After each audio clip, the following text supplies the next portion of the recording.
शांति। पर्युषण पर्व का छठा दिन, इसलिए हम इसी धारा में, पर्युषण के धारा में चलते हैं। पर्व पर्युषण मनाते चलो, धर्म अहिंसा फैलाते चलो, राह मिले भवि जीव तुम्हें, उनको ये महिमा बताते चलो।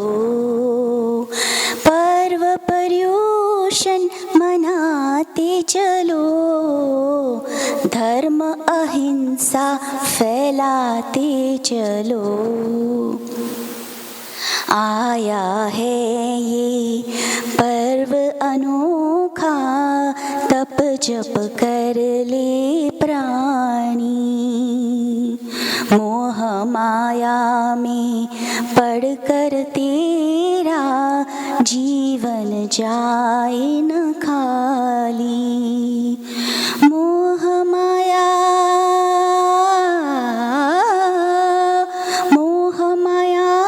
को भगाते चलो, धर्म अहिंसा फैलाते चलो, धर्म अहिंसा फैलाते चलो। 8 दिन अनमोल समय है, जीवन सफल बनाओ, प्राणी मात्र को अब को मिल के सच्चे दिल से खमाओ। खमत खामना, खमत खामना करके चलो, धर्म अहिंसा फैलाते चलो, धर्म अहिंसा फैलाते चलो। जिनवर की ये महिमा अपरंपार है, डूबती नैया करे भव पार। तू जान ले, पहचान ले, मान ले वीर की वाणी। हो चेत तू प्राणी, जान ले प्रभु की वाणी, करते चलो, धर्म अहिंसा फैलाते चलो। पर्व पर्युषण मनाते चलो, धर्म अहिंसा फैलाते चलो, राह मिले भवि जीव तुम्हें, उनको ये महिमा बताते चलो, उनको ये महिमा बताते चलो। ओम शांति। जय जिनेंद्र। मांगलिक के लिए मैं शीला हरिया से निवेदन करती हूँ।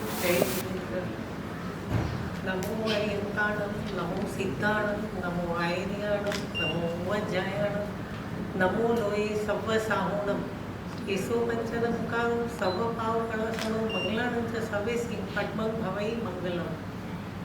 श्री श्री चत्तारी मंगलम, अर्यंता मंगलम, सिद्धा मंगलम, साहु मंगलम, केवली पन्नतो धम्मो मंगलम। चत्तारी लोगुत्तमा, अर्यंता लोगुत्तमा, सिद्धा लोगुत्तमा, साहु लोगुत्तमा, केवली पन्नतो धम्मो लोगुत्तमा। चत्तारी शरणं पवज्जामि, अर्यंता शरणं पवज्जामि, सिद्धा शरणं पवज्जामि, केवली पन्नतो धम्मो शरणं पवज्जामि। એ 4 માંગલિક, 4 ઉત્તમ, 4 શરણા કરીને જે ભવસાગરમાં ન ડૂબે તે, ભાવ ધરીને જે ગુણ ગાય તે જીવ તરીને મોક્ષે જાય। સંસારમાં ही શરણાચાર અવરસાનું નહીં કોઈ, જે નર નારી આતરે તેને અક્ષય અવિચળ પદ હોય।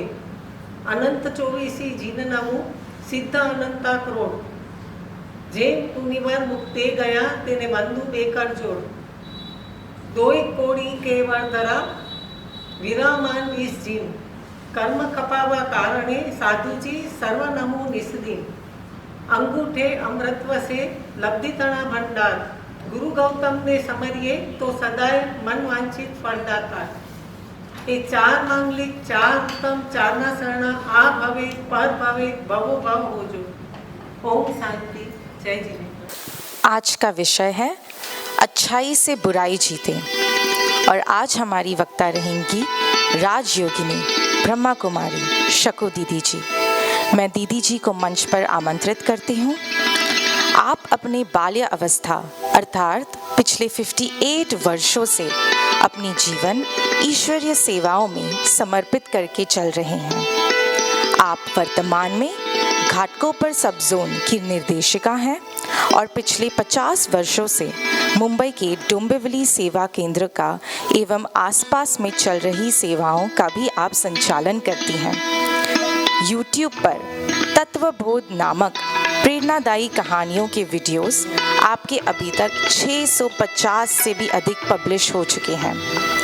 अपने कार्यालय में आप अनेक सम्मान पुरस्कारों की धनी रही हैं, जैसे कि women of excellence award, Kalyan Dombivli जिला कांग्रेस द्वारा पुरस्कार और आदि।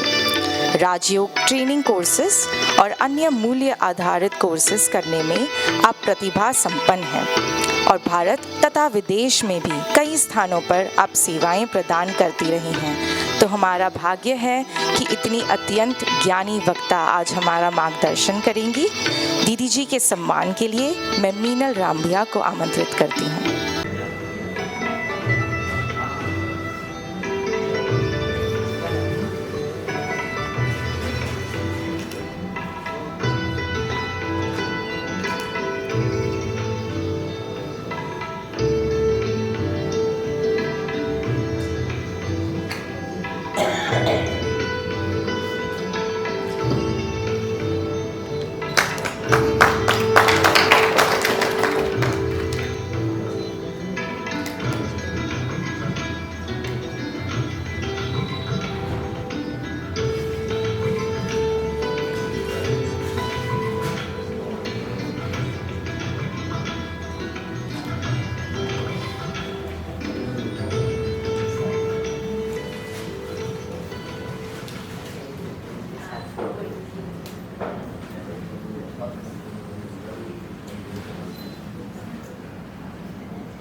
जय जय जिनेन्द्र। ओम शांति। आज हम सभी कुछ 4-5 दिनों से, मेरे ख्याल से आज 5वां दिन है, 6ठा दिन है, ही सुंदर पावन पर्व, महापर्व, पर्युषण पर्व के निमित्त एकत्रित हुए हैं। ये पर्व केवल विशेष जैनियों के लिए नहीं, परंतु मानवता के हिसाब से हर एक के लिए आवश्यक है, क्योंकि ये पर्व हमें आत्मा के अंदर झांक कर देखने का चांस देता है, मौका देता है कि पिछले वर्ष में, पूरे वर्ष के अंदर हमारा पुण्य का खाता और पाप का खाता कैसा रहा, कितना माइनस और कितना प्लस, हमने कितनों को सुख दिया, दुआएं ली और किसको दुख दिया,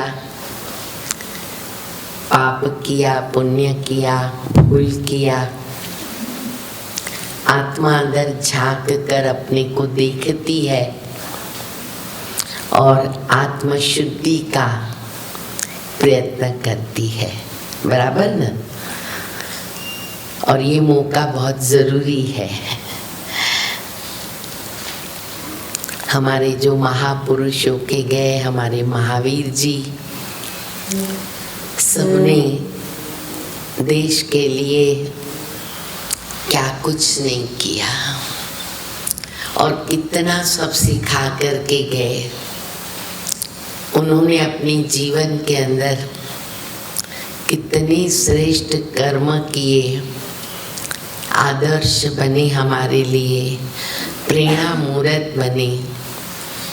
हर आने वाली परीक्षाओं को बहुत पेशेंस के साथ, धैर्य के साथ सहन किया, मुस्कुराते रहे, ताकि हम उनको अगर थोड़ा सा भी अपने अंदर ला सकते हैं तो ये हमारा हो सौभाग्य है। क्योंकि वर्तमान समय हम जिस संसार में और जिस युग में जी रहे हैं, जीवन बिता रहे हैं, जिसको कॉमन सभी कहते हैं कि कलयुग चल रहा है। सृष्टि चक्र के अंदर, काल चक्र के अंदर 4 युगों का जो चक्र घूमता है, सतयुग, त्रेता युग, द्वापर युग और कलयुग। सुबह होती है, दोपहर होती है, शाम होती है, रात होती है, तो अवश्य फिर प्रभात सुबह को आना होता है। ये एक नियम बना हुआ है, फैक्ट है। इसी प्रकार से इन 4 युगों का भी चक्र समय प्रति समय घूमता रहता है। और जब कोई भी हम नई वस्तु, नया स्थान, नई चीज़ को देखते हैं, इस्तेमाल करते हैं, तो उसका बहुत अच्छा आनंद आता है, सुख मिलता है। धीरे धीरे उस वस्तु में, उसकी रूपरेखा में यूज़ करते करते परिवर्तन आता है, क्योंकि नई चीज़ पुरानी तो होनी है। अगर एक सिंपल मैं साड़ी पहनी है, उसको मैं कंटिन्यू 1 वर्ष यूज़ करूँगी, तो 1 वर्ष के बाद उसकी जो रूपरेखा है वो परिवर्तित तो होने ही वाली है।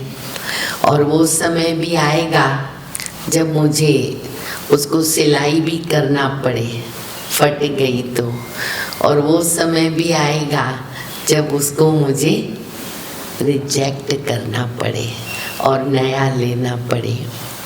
तो इसी प्रकार से इस सृष्टि चक्र के अंदर अभी जो कलह युग का पीरियड चल रहा है, जिसमें हम देखते हैं कि हर एक मनुष्य चाहता तो बहुत है कि मेरे नेचर के अंदर, स्वभाव के अंदर पॉजिटिव हो, सकारात्मकता हो, मैं कोई खराब कर्म नहीं करूं, अच्छाई करूं, मेरे अंदर कोई विकार न हो, कोई व्यसन न हो, कोई दुर्गुण न हो, कोई खराब आदत न हो।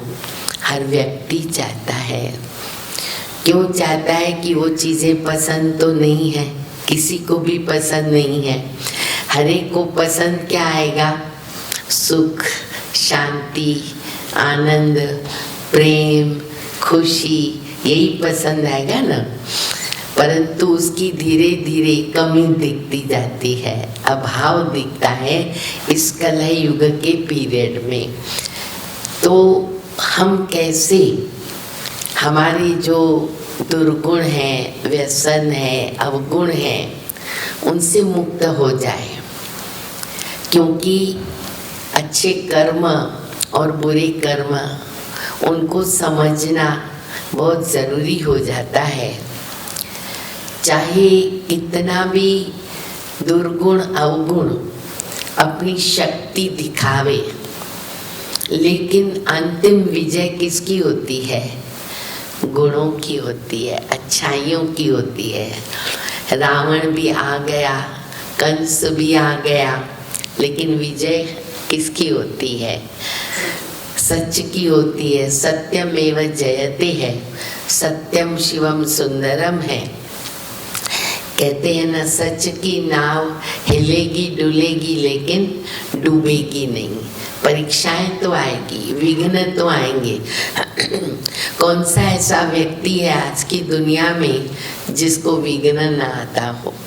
हर एक को आता है, लेकिन उन विघ्नों को पार करने का जो रास्ता अपनाता है, बीमारी आई और अगर हम दवाई किया तो हम उसको ठीक कर सकते हैं। तो विघ्न तो आते रहेंगे, लेकिन उसका जो निवारण है, प्रॉब्लम आया तो सॉल्यूशन है, समस्या आई तो समाधान है, तो ऑटोमेटिक हमारे रास्ते निकलते जाते हैं और फिर हम मंजिल पर पहुंच सकते हैं। तो हमें अच्छे और बुरे कर्मों का अगर ज्ञान रहता है तो हम बुरे कर्मों से बच सकते हैं। क्योंकि कर्म का जो फल है वो न चाहते भी, भले हम नहीं चाहें कि मुझे इस अच्छे कर्म का फल मिले, लेकिन मिलना ही है, क्योंकि ये नियति बनी हुई है, ये फैक्ट है, ये नियम है। तो इसके लिए कर्म जो है ना, वो किसी को छोड़ता नहीं है। आपने जो भी कर्म किया, अच्छा या बुरा, उसका फल तो सामने आज नहीं तो कल, कल नहीं तो परसों, परसों नहीं तो बरसों, और बरसों नहीं तो अगले जन्म में आपके पास आना है।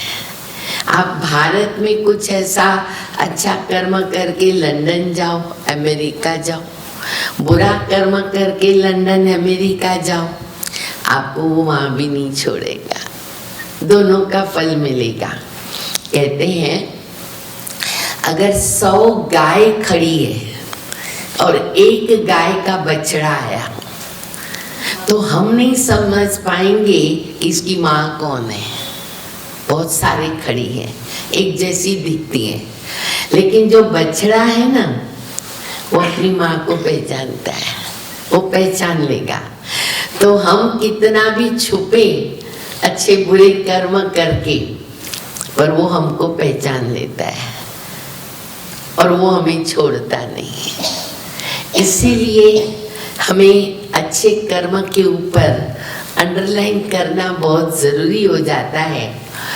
क्योंकि अगर हमारी इस शरीर की 5 तत्वों की, इस शरीर की मृत्यु होती है, क्योंकि आत्मा तो अजर अमर अनादि अविनाशी है, पर शरीर तो छोड़ना पड़ता है समय पर।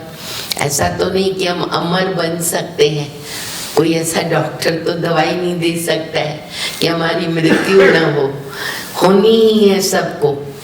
तो हम कैसे अपने अच्छे कर्म करके साथ में लेके जाएं, क्योंकि साथ वही चलेगा।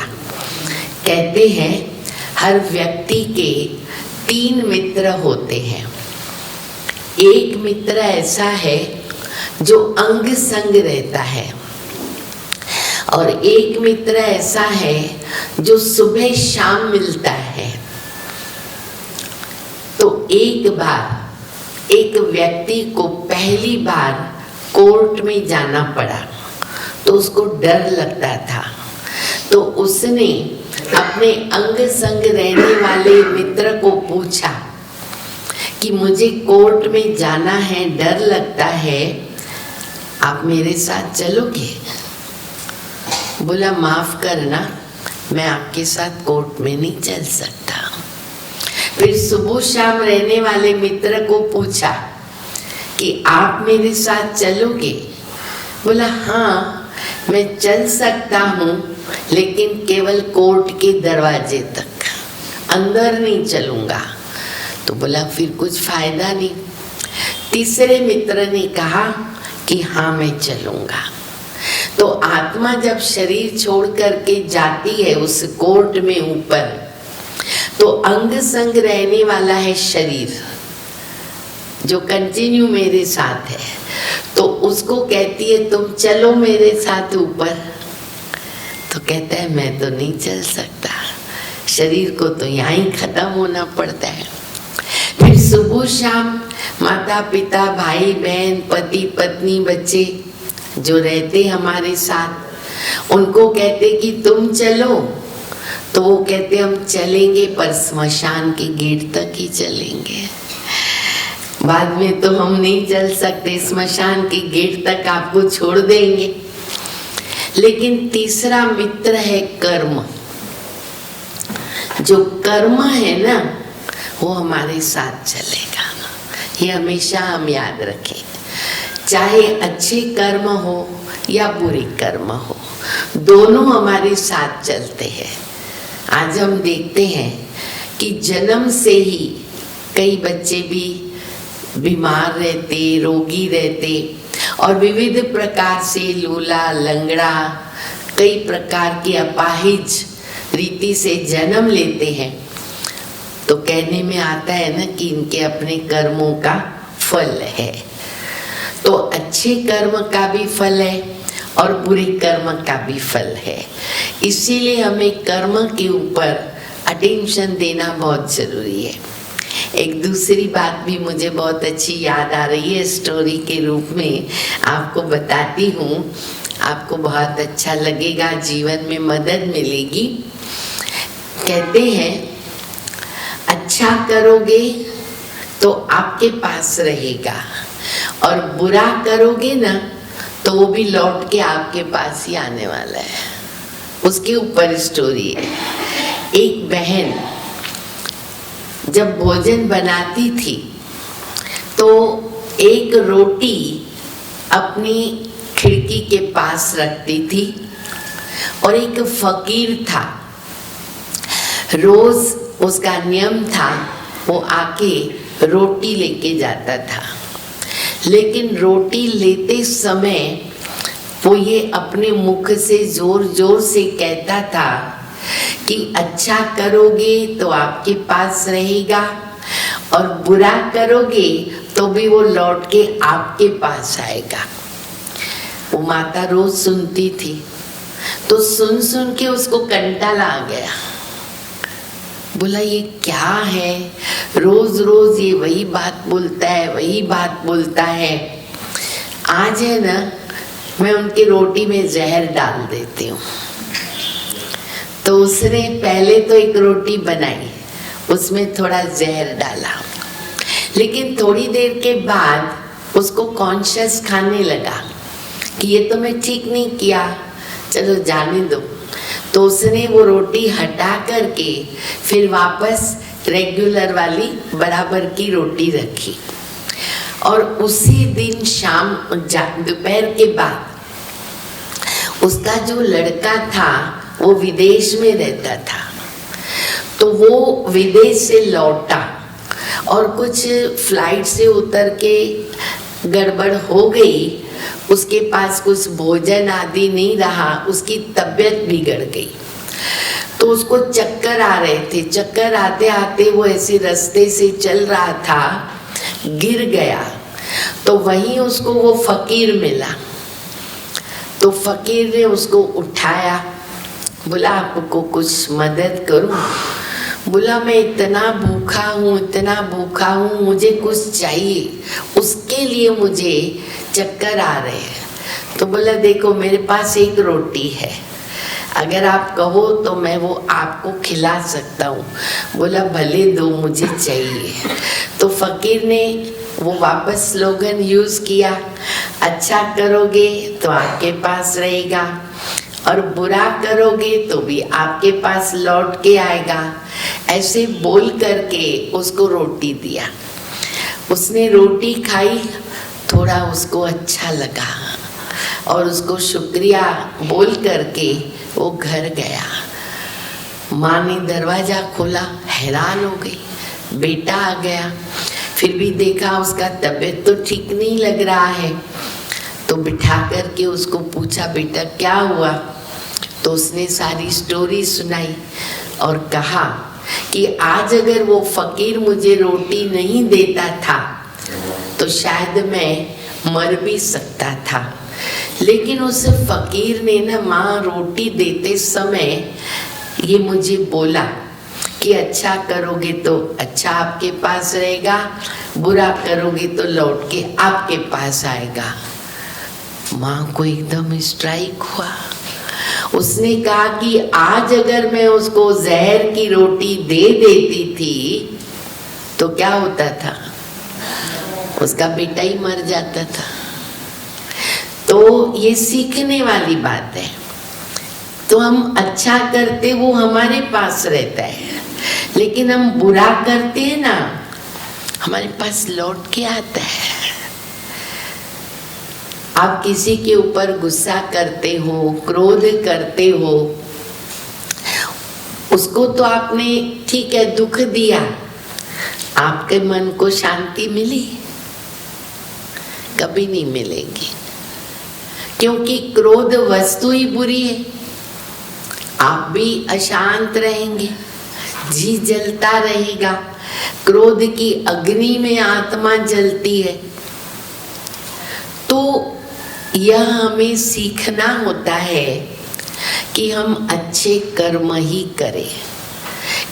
तो अच्छे कर्म हम कब कर सकेंगे? जो हम बुराइयों के ऊपर विजय प्राप्त कर सके।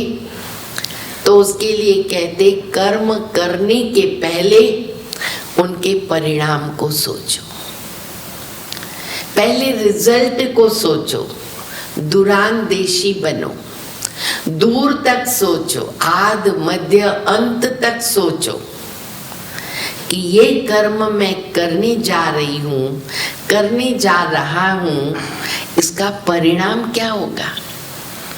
अगर परिणाम को याद करेंगे तो चलो मन में संकल्प आ भी गया, कम से कम एक्ट में आने के लिए तो बच सकते हैं।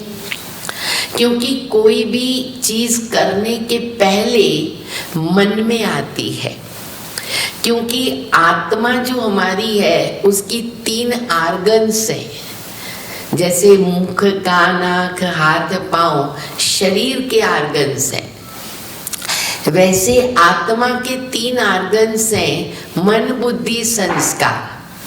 तो मन का काम है सोचना, विचार करना, उसको कहते संकल्प शक्ति।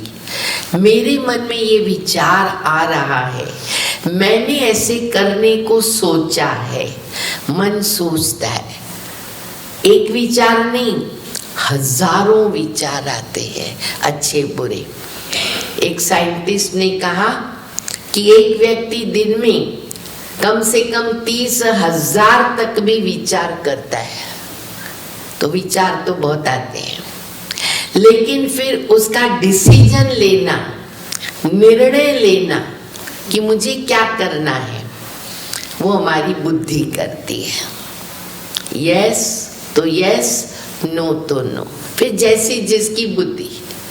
जैसे अभी देखो, आपने संकल्प किया, हमारे पर्युषण के दिन चल रहे हैं, हमें सुबह उठ करके कंपलसरी समय पर जाना है। मन ने पक्का किया, बुद्धि ने भी निर्णय लिया। और इन पर्युषण के दिनों में जिन बातों का हम विशेष उपवास रखते हैं और कई चीज़ों का त्याग करते हैं, ध्यान रखते हैं, तो मन में पक्का हुआ, बुद्धि ने निर्णय दिया और फिर हम कर्म में आते हैं। उसको हम इस्तेमाल नहीं करते 8 दिन 10 दिन, जो भी हमारा नियम बना हुआ है। तो मन बुद्धि ये काम करती है, फिर हम कर्म करते हैं। और जब वो कर्म हमारा बार बार रिपीट होता है ना, तो वो हमारी नेचर बनता है, फिर वो हमारा स्वभाव बन जाता है। जैसे मान लो किसी को सिगरेट पीने की आदत नहीं है, लेकिन दोस्तों के संग में जाकर के फोर्स किया और उसने 1 बार पिया, 2 बार पिया, 3 बार पिया, फिर क्या होता है, उसकी धीरे धीरे वो आदत बन जाती है। और जब पक्की आदत हो जाती है तो मृत्यु तक छोड़ना मुश्किल हो जाता है। एक बार स्वभाव बन गया, आदत पड़ गई, तो वो निकालना बहुत मुश्किल होता है। तो उसको बोलते हैं संस्कार। मन, बुद्धि और संस्कार। तो सारे जीवन में हम जो भी कर्म करते हैं उनके हमारे संस्कार बनते हैं, और उन संस्कारों के आधार पर, उन कर्मों के आधार पर हम फिर दूसरा जन्म लेते हैं। इसलिए आप देखते हैं विविध प्रकार, कोई शाहूकार, कोई गरीब, कोई मध्यम, कोई कैसे दुनिया में हर प्रकार के लोग हैं, क्योंकि हर एक आत्मा अपने कर्म अनुसार उसी घर में आकर के जन्म लेती है। तो हमें क्या लक्ष्य रखना है, केवल 8-9 दिन नहीं, कायम के लिए हम ये संकल्प ले रहे हैं। 8-9 दिन में तो कुछ ज़्यादा होगा नहीं, चलो वो ध्यान रखा, बाद में सब खाना पीना स्टार्ट कर दिया, या फिर हमारी कुछ नियम जो है वो आगे पीछे हुए, तो वापस वो हमारे कर्म का खाता जमा तो हो ही जाएगा ना। इसीलिए फिर क्या होता है, पर्युषण का जब अंतिम दिन होता है तो हम क्या करते हैं, क्या बोलते हैं, मिच्छामि दुक्कड़म। भाई हमारे जो भी हमने आपको दुख दिए हैं, भूल की है, हम क्षमा चाहते हैं। क्षमा अच्छी बात है, लेनी चाहिए। क्षमा लेना कोई इसमें खराब बात नहीं है कि हम कैसे झुके, कैसे हम क्षमा मांगे, हम इतने बड़े लोग हैं। नहीं, भूल की है, सॉरी करना, क्षमा करना हमारा धर्म कर्म है। क्षमा मांगने से हम झुकते नहीं, महान बनते हैं। ये हमेशा याद रखें, नम्रता हमको महान बनाती है। पर साथ में यह भी एक नियम याद रखें कि प्रभु के पास क्षमा शब्द से हम कंप्लीट मुक्त नहीं हो सकते। हल्के हो जाएंगे, लाइट हो जाएंगे, और वो करना बहुत जरूरी है, लेकिन जो हमने कर्म कर लिया उसका फल तो सामने आएगा। फिर अगर दिल से क्षमा मांगी तो थोड़ा हल्का हो जाता है, उतना फर्क जरूर पड़ता है, पर हमको फल सामने मिले ही नहीं। मैंने चोरी किया, मैंने ठगी किया, मैंने धोखा दिया, मैंने मर्डर किया, मैंने ये किया, क्षमा मांगी मैं बच जाऊं, ये तो नहीं हो सकता।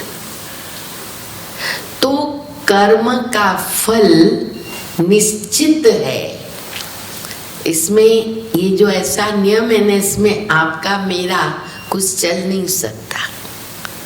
क्षमा मांग करके फिर आगे हमारे से न हो, उसको तो अंडरलाइन करना जरूरी है। तब तो हमको एक प्रेरणा मिलेगी, हमारा जीवन अच्छा बनेगा। तो इसीलिए हम ऐसा कर्म करें नहीं जितना हो सके। तो कौन से कर्म खराब है? तो हमेशा हम याद रखें कि विशेष गिनती के बोले जाते 5 विकार: काम, क्रोध, लोभ, मोह, अहंकार। पर हर विकार की फैमिली है, बहुत बड़ी फैमिली है। बाल बच्चे भी हैं, दोतरे पोतरे भी हैं, अंश वंश बहुत है। एक एक विकार, एक क्रोध ही ले लो, कितने हजारों रूप है क्रोध के। करने के तरीके अलग अलग होते हैं। कोई रफ बोलेंगे, कोई टाउंटिंग में बोलेंगे, कटाक्ष में बोलेंगे, कोई गाली देंगे, कोई कैसे करेंगे, कोई कैसे करेंगे, अनेक रूप है। तो एक एक विकार के अंश वंश भी है। तो जो भी कर्म हम कोई भी विकार के वश करते हैं, वो हमारा बनता है विकर्म, अर्थात पाप कर्म। ये याद रखो। अगर विकार रहित कर्म है तो वो हमारा सुकर्म होता, अच्छा माना जाता, श्रेष्ठ माना जाता है। तो ये हमें लाइफ के अंदर ध्यान देना बहुत जरूरी है। इसीलिए मैंने बताया कि कर्म करने के पहले उसके अंजाम को सोचो। और भले आपको अच्छे कर्म का फल इमीडिएट अच्छा नहीं मिलेगा इस कलयुग में, आप ईमानदारी से चलोगे, सच्चाई से चलोगे, बोलेंगे यहाँ तो चलना ही नहीं होता है, बेईमानी करो, करप्शन करो, आप आगे बढ़ जाओगे। है ना ऐसा? प्रैक्टिकल इस दुनिया में ये नियम है। लेकिन उसकी जो लास्ट रिजल्ट है ना, वो अच्छे की अच्छी और बुरे की बुरी है। वो हम भूले नहीं, हम उस समय भूल जाते। चलो अभी तो हमने धन कमा लिया करप्शन करके, आगे देखा जाएगा, कौन देखता है। लेकिन जब रिजल्ट आएगी, बीमारियां आएगी, कर्म भोग आएंगे, घर के पेपर परिस्थितियां आएगी, तो फिर हम दुखी हो जाएंगे। तो इसलिए करें क्यों ऐसा? तो उसके लिए अटेंशन देना पड़े।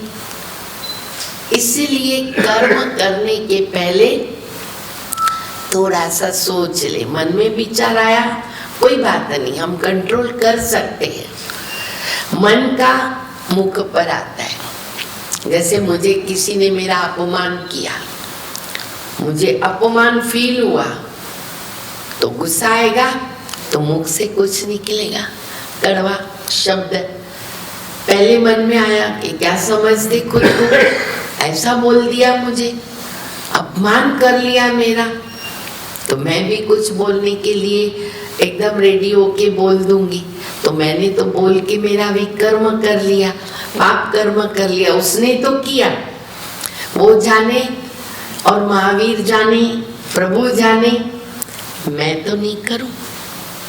आज महावीर के जीवन में भी हमने बहुत सारे ऐसे मिसाल पढ़े हैं कि कैसे उनको लोगों ने तंग किया, परेशान किया, कितने पत्थर फेंकना क्या, गाली देना क्या क्या नहीं किया। लेकिन उन्होंने रिस्पॉन्ड कैसे दिया? शांत होकर, मुस्कुरा करके। कभी क्रोध किसने किया तो उन्होंने क्रोध नहीं किया। तो दुनिया में कहते हैं ना, हम नहीं क्रोध करेंगे, शांत रहेंगे, उनको लगेगा देखो उसकी भूल है ना, इसलिए शांत रहते हैं। आजकल फिर सोच बदल जाती। एक बार किया, हमने कुछ नहीं बोला, वो करते ही जाएंगे, करते ही जाएंगे। कितनी बार हमको सहन करने का? उसने 10 बार किया, मैं 10 बार ही सुनूं? मैं ही सुनती रहूं? मेरी ही भूल है? ऐसे नेगेटिव विचार आते हैं। लेकिन नेगेटिव को पॉजिटिव में बदलना सीखना पड़ता है। वो व्यक्ति सुखी है जो नेगेटिव में से भी पॉजिटिव निकालता है ना, वो सुखी है। देखो, ट्रक के पीछे ना लिखत होती है अच्छी अच्छी। एक ट्रक के पीछे लिखा होता है कि क्या बोलते, तेरा मुंह काला, हाँ, बुरी नजर वाले तेरा मुंह काला। दूसरे ट्रक पे लिखा होता है देखो मगर प्यार से, है कि नहीं? अब दोनों का अर्थ एक ही है, अर्थ एक ही है, लेकिन जब ये बोलेंगे ना बुरी नजर वाले तेरा मुंह काला, चेहरा ही बदल जाएगा। लेकिन जब बोलेंगे देखो मगर प्यार से, चेहरा खिल जाएगा। वो नेगेटिव है, वो पॉजिटिव है। तो हम नेगेटिव में से भी पॉजिटिव कैसे निकालें, वो कला सीख लेनी पड़ती है। वो कला आ गई ना हमको। अच्छा, कोई क्रोध कर रहा है, समझो सासू बहू है, सासू का काम है गुस्साई करना, गुस्साई करना। बहू कहती मैं कितनी बार सहन करूं, लेकिन अगर मैं ये उठाती हूँ मेरी सासू है, 10 बार उसने मेरे ऊपर गुस्सा किया, अरे वो गुस्सा करने में कितनी अच्छी पक्की है, कंटिन्यू गुस्सा ही गुस्सा कर रही है, कितनी आदत उसकी पक्की है, मैं शांत रहने में क्यों नहीं पक्की रहूं? अगर मैंने 11वीं बार कर दिया तो फेल कौन? फेल कौन? फेल मैं हुई ना, वो फेल नहीं हुई, वो वैसे ही लगातार करती रही, पर मैं शांत रहकर आखिर अंत में बोल दिया तो फेल तो मैं हो गई ना। तो पॉजिटिव सोच सोच के हमको पॉजिटिव नेचर बनानी पड़े। ये अगर हम आदत डाल देते हैं ना तो हम सदैव सुखी रहते हैं, दुआओं का खजाना जमा करते हैं। दुआएं कोई हमको कब देगा? जब हम उनको सुख देंगे, हम उनको मदद करेंगे, सहयोग देंगे, तो व्यक्ति हमको दिल से दुआ देगा ना कि थैंक यू आपको। तो हम यही काम करें, यही कर्म करें, दुआएं जमा करें। यहाँ की कोई चीज हमारे साथ नहीं चलेगी, इतना भी करोड़पति बन जाओ, धन संपत्ति प्रॉपर्टी, कुछ चलेगा क्या साथ में? और भरोसा है आप आज भी हम जिंदे रहेंगे कि नहीं शाम तक? कोई भरोसा नहीं। तो इसीलिए वो जो चीज हमारे साथ मृत्यु के बाद भी चलेगी, दुआओं का खजाना, श्रेष्ठ कर्म, उसको जमा करो, वो बैंक बैलेंस को जमा करते जाओ। लास्ट में समय हो रहा है, बताया। एक छोटी सी और एक स्टोरी बताती हूँ, आपको बहुत अच्छा लगेगा इस बात के कनेक्शन से। एक बार एक व्यक्ति को यमदूत लेने जब आ रहा था तो उसने बोला हमको थोड़ा टाइम दो, ऐसे नहीं करो, मुझे बहुत कुछ अभी बाकी है करने का। तो यमदूत ने बोला चलो ठीक है, मैं ना तुमको फ्री कर देता हूँ। तो उसने बोला देखो, जब भी तुम मेरे पास आओगे ना, पहले लेटर भेजना, पहले व्हाट्सएप करना, ईमेल करना, ऐसे ही मत आ जाना। बोला ठीक है। काफी वर्ष हो गए, जब बहुत वर्षों के बाद वो वापस आया, बोला अरे तुम आ गया, तुम्हारा तो कोई मैसेज आया ही नहीं, कोई ईमेल आया ही नहीं, कोई लेटर आया ही नहीं। यमदूत ने कहा एक बार नहीं, 2 बार नहीं, मैं 4-4 बार आपको मैसेज किया। बोला कब किया? देखो मेरा मोबाइल, एक भी मैसेज नहीं है तुम्हारा। तो बोला देखो, सबसे पहला जो मेरा मैसेज था, लेटर था, वो ये था, तुम्हारे बाल सफेद हो गए। ये मेरा पहला लेटर था, तुम्हारे बाल सफेद हो गए। मस्त मस्त कलर करके, काला बना करके आप जिंदगी आगे बढ़ते गए। फिर दूसरा लेटर था, आंख की रोशनी कम हो गई, तो तुमने क्या किया, मस्त मस्त ऐसे चश्मा लगा के अपनी जीवन को आगे बढ़ाया। तीसरा, तुम्हारा कान सुनना कम हो गया, तो तुमने क्या किया, मशीन डाल दिया उसके अंदर। चौथा, फिर तुम बीमार हो गए, व्याधि आ गई, दवाइयां करते रहे। मैंने तो तुमको हर टाइम लेटर भेजा, अब तुमने नहीं समझा तो मैं क्या करूं। तो पहले के जमाने में नियम था, 60 वर्ष के बाद ही बाल सफेद होगा, दांत गिरेंगे, चश्मा आएगा। अभी जन्म से चश्मा, 10-15 वर्ष वाले बाल सफेद कर रहे हैं, सफेद हो रहे हैं, दांत गिर रहे। हाँ, दांत का भी उसने बोला, आपके दांत गिर गए, आपने नए दांत लगा दिए, तो दांत भी गिर रहे। कान की मशीन भी लगानी पड़ रही है बच्चों को भी, है क्या भरोसा। तो लेटर हमारे पास है ना, चारों ही लेटर है कि नहीं हमारे पास है। तो हमें क्या करना पड़ेगा, एवर रेडी बनना है। किस घड़ी भी यमदूत आया, ओके आई एम फाइन, मैंने बहुत अच्छा खाता बनाया है, बहुत अच्छे कर्म किए हैं, दुआओं का खजाना जमा किया है, मेरे पास पॉजिटिव ही है, मेरी लाइन बहुत क्लियर है। तो हम कितने सुख और आनंद और प्रेम और शांति के साथ जाएंगे। मंजूर है ना, ऐसा ही जाना चाहेंगे ना सभी, बोलिए। देखो आवाज कितना कम आ रहा है, शायद कईयों को दिल नहीं है जाने का ना, इसके लिए लेकिन भरोसा तो किसी का भी नहीं है आज की दुनिया में, इसलिए रेडी तो रहना है। तो इसलिए अच्छे कर्म करते रहें तो ऑटोमेटिक जो है ना, वो बुरे के ऊपर उसकी विजय निश्चित है। आज हमारा ये विषय था, इसके लिए हमने इसके ऊपर आपको बताया, आप सबने सुना, हमें बहुत अच्छा लगा, बहुत बहुत शुक्रिया।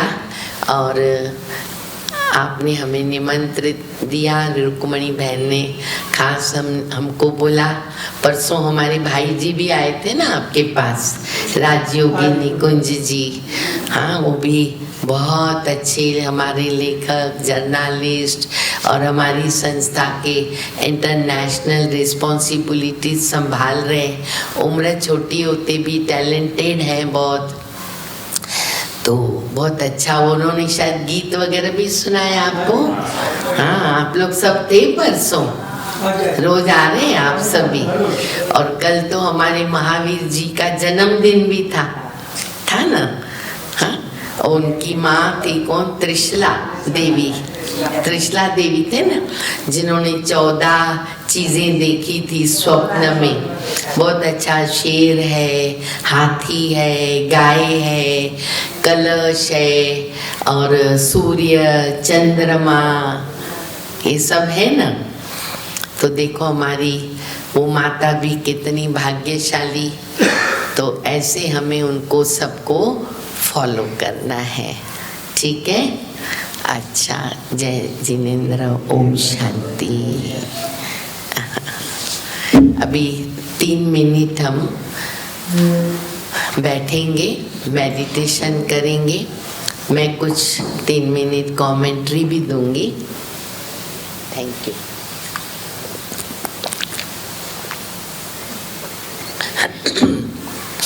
साथ साथ मैं कमेंट्री देती हूँ 3 मिनट, और आप सभी भी मेडिटेशन करेंगे।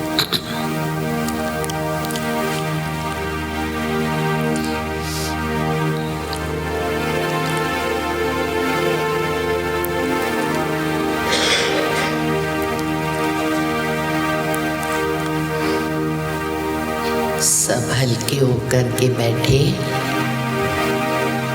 तन से भी हल्के, मन से भी हल्के। मन में कोई भी प्रकार का संकल्प न हो।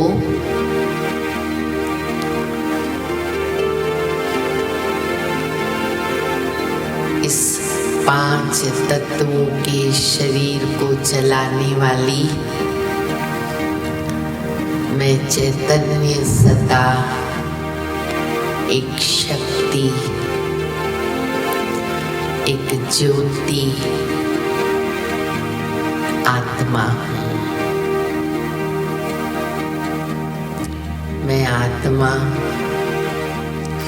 परमपिता परमात्मा की संतान हूँ।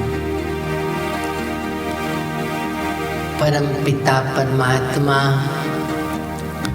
सुख, शांति, आनंद, प्रेम, शक्ति, ज्ञान, पवित्रता के सागर हैं। मैं आत्मा भी उनकी संतान, सुख, शांति, आनंद, प्रेम, शक्ति स्वरूप हूँ। परमपिता परमात्मा से मैं शक्ति ले रही हूँ। परमपिता परमात्मा इस 5 तत्वों की दुनिया से पार परम धाम, परलोक, शांति धाम में रहते हैं। मैं आत्मा भी वहीं रहती हूँ। इस धरती पर, इस लोक में एक्टर बनकर पार्ट प्ले कर रही हूँ। शरीर के द्वारा मैं आत्मा कर्म करती हूँ। आँखों से देखना, कानों से सुनना, मुख से बोलना,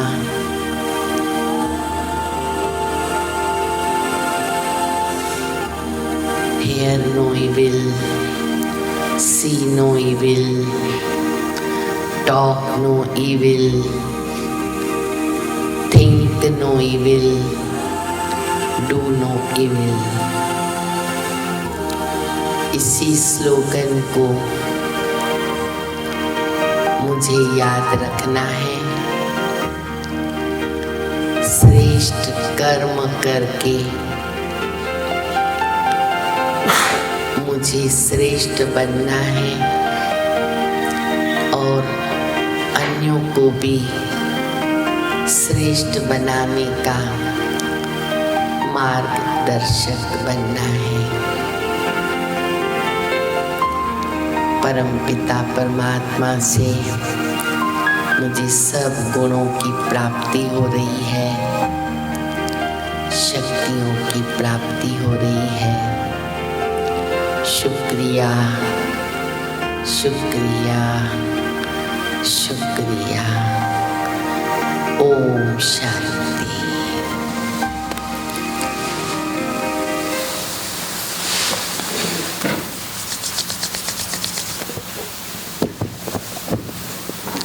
बहुत बहुत धन्यवाद दीदी जी, आपने हमें ज्ञान से भरपूर कर दिया। काफ़ी अच्छा सेशन रहा।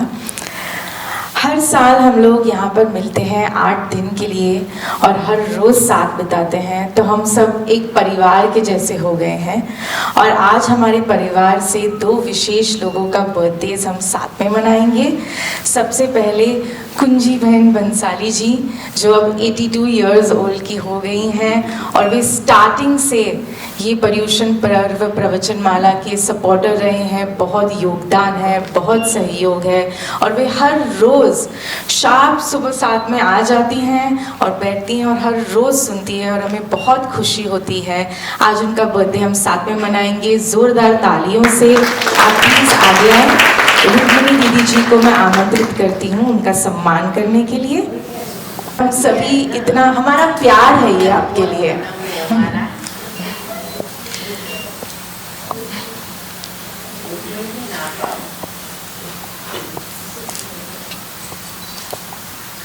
हमारी रुक्मणी बहन देखो कर्म करो, इसलिए रुक्मणी बहन के लिए ताली बजाएं। कर्म करो ऐसे भाई तुम, पड़े न फिर पछताना, 39 इयर्स कंप्लीट हो गए। मम्मी आती है तभी वो उर्वशी में आती है। आप भी बहुत छोटे थे तभी ना। अभी देखो हमारी अनुष्का इतने बड़े हो गए और उन्होंने बहन की बहुत अच्छी सहयोगी बनी है। उनके लिए भी हम ताली सभी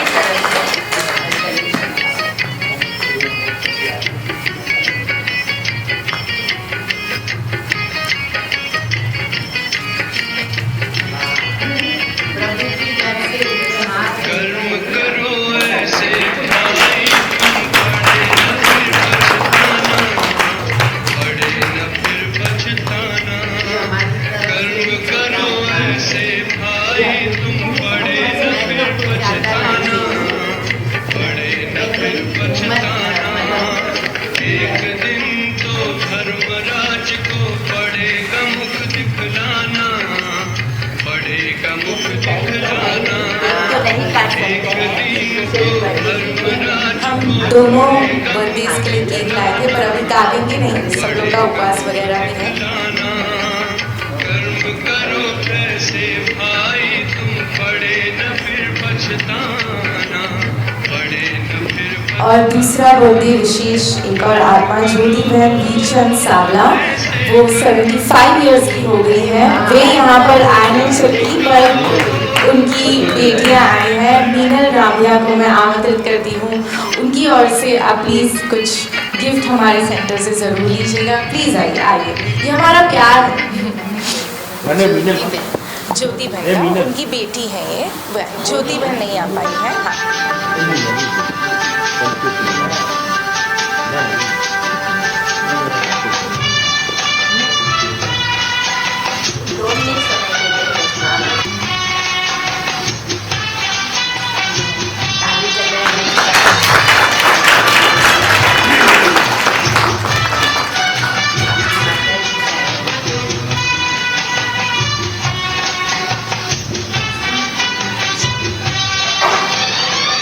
हाँ वाह, मुझे बोला मनोज,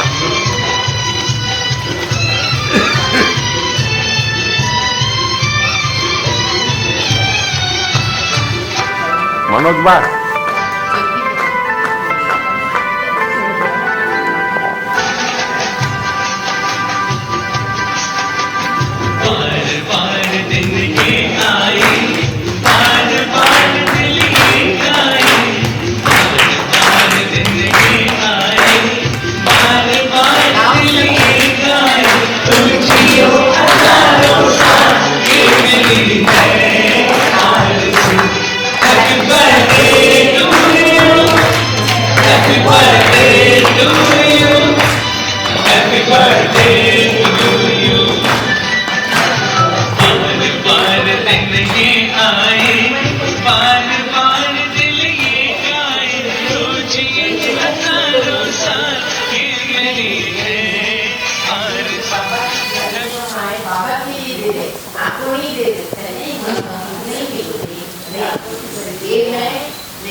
दोनों दीदी जी का नाम।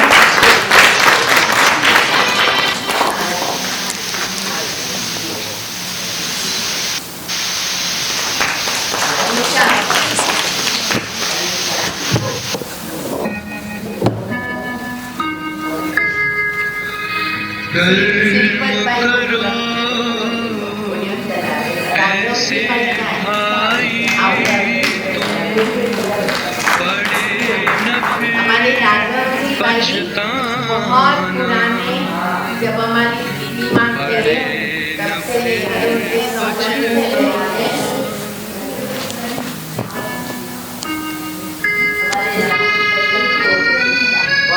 राघव जी भाई जी के लिए सब लोग एक बार जरूर ताली लगाएंगे जोर से।